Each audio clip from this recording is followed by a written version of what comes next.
Deakin, Alex.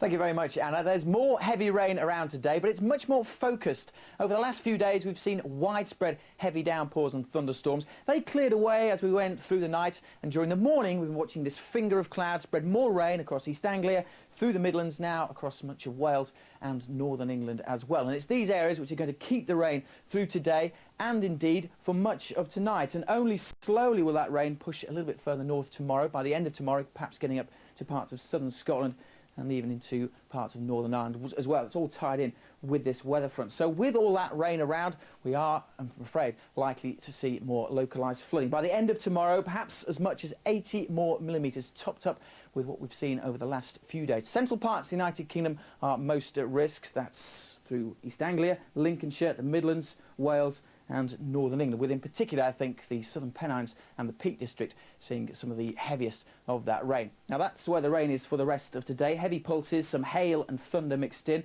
Away from that though, it's much drier and much brighter. Across the south, some bright spells, just a chance of one or two showers along the south coast and for the Channel Islands. And to the north also, Northern Ireland and Scotland staying largely fine and dry, with some really pleasant sunshine across the western half of Scotland. Across the east, well, more cloud, particularly lapping around the coasts.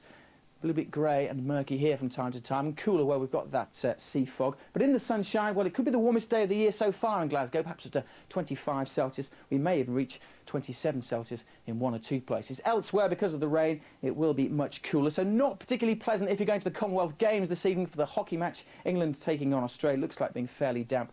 Temperatures around about 17 or 18 degrees. Now this evening that rain band continues to plague central parts of the United Kingdom. More heavy pulses coming and going. Perhaps one or two showers also along the south coast. But away from that rain, it will be a much more pleasant night. Temperatures falling perhaps into single figures in some of the Scottish glens, and more pleasant in the south as well. But where we've got that weather front, it will be another fairly warm and muggy night. 15 or 16 the lowest temperatures in Leeds and Manchester. Into Friday, we've still got that weather front, perhaps pushing some rain up into southern Scotland, plaguing northern England, parts of Wales too. To the south, brighter, but again with a bigger risk of one or two showers, perhaps even hail and thunder. Best of the sunshine again for the western half of Scotland. Again on Saturday, we've still got that low, we've still got that weather front bringing more outbreaks of rain to parts of northern England, through Wales, maybe even into the southwest. Brighter and a little bit warmer, but still with a risk of some showers